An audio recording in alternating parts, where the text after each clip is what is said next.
Will writes, could you perhaps speculate on the SVHO, when the SVHO will receive the 1.9 liter, and do you think they will address the oil pan issue? SVHO, that'll be 2025, and they will not address the oil pan issue. No. The 1.9 is already out for naturally aspirated, and it's using the same oil pan. It's using the same crank. Only the rods and pistons are different with a little bit different block casting, and the cylinder head's different. So no, they're not going to address the oil pan. They're actually taking 1 quart of oil out of the same oil pan. Why? The worst thing the only thing I can think of is if they produce tens of thousands of skis per year, that's tens of thousands less quarts of oils they use, and overall less environmental footprint. Oh my gosh.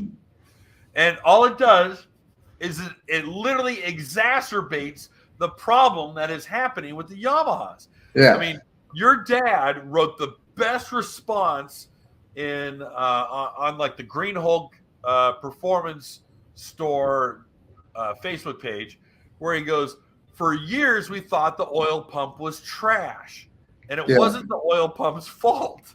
It was cavitating and starving the oil pump. Right. And he went to the defense of it. He was like, we always thought it was a bad oil pump, but now we know. Which the oil pump isn't great. I mean, it only makes 50-something PSI even at 9,000-something RPM. Right. But it's not the oil pump's fault. It'll maintain that pressure with an adequate oil pan. So. Yeah, exactly.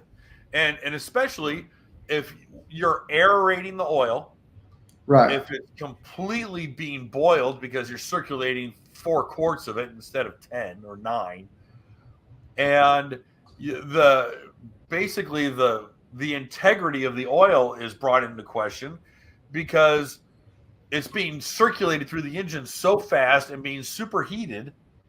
Mm-hmm. I don't care if you run VR1 2050 through it; it's still going to be such an agitated, cavitated mess. Oh yeah, your bearings are going to start skipping. Yeah, you saw my teaser post last week. I staged the Yamaha up in the garage. I had 3 gallons of oil sitting on the deck. This is what $110 oil change. Oh yeah. Yeah, it got like 150 reactions, and the comments I got, man, it just shows you who doesn't pay attention to anything.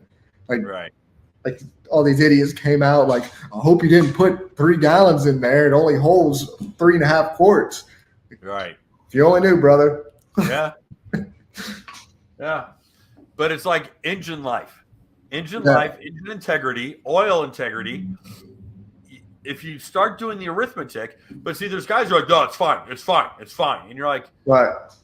That's coping. Now, don't get me wrong. That's an expensive oil pan. It's $1,800. All right. No one is sugarcoating the price of that because it's a single piece of billet, and it's the most engineered thing. The most engineered thing that I've seen from the aftermarket, except for supercharger wheels. Yeah, I mean it's really a fantastic pan, and it's what you're getting. Sure, I get it. It's expensive, okay, but it's cheap insurance. If your oil pump breaks because it's being starved of oil, your supercharger fails, you trash your bearings and got to rebuild the entire motor. You got scored up piston skirts from inadequate oil pressure. It's going to be a lot more expensive than this pan. And I do not recommend that you modify the stock pan. I get it if it doesn't fit in your budget, but it's still not ideal. Yeah. I can't even say if it's better. I guess we'll see. Well, the problem with modifying your own pan, really, let's say if something fails, right? You didn't clean it right, a weld fails. Now you got all this metal shards being sucked up into your oil system. Right. Not good. So. Yeah,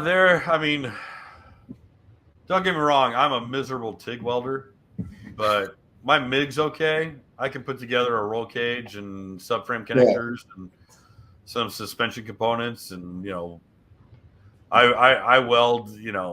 I can get some good penetration on some thick wall steel to get your spring perches on a differential. But TIG weld is a skill, and if you're going to sit there and you're going to try to weave a nice rainbow of stitching, Right. I mean, that's one thing. But if you're sitting there just booger welding, blah blah blah blah blah blah, and it's just spitting at you, Yeah. that's a whole other creature. And I'm like, I think you got some porosity problems with that, buddy. And Right.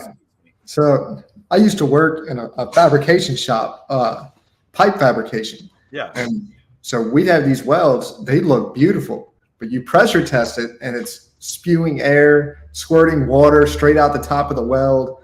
So something like that, you've really got to know what you're doing.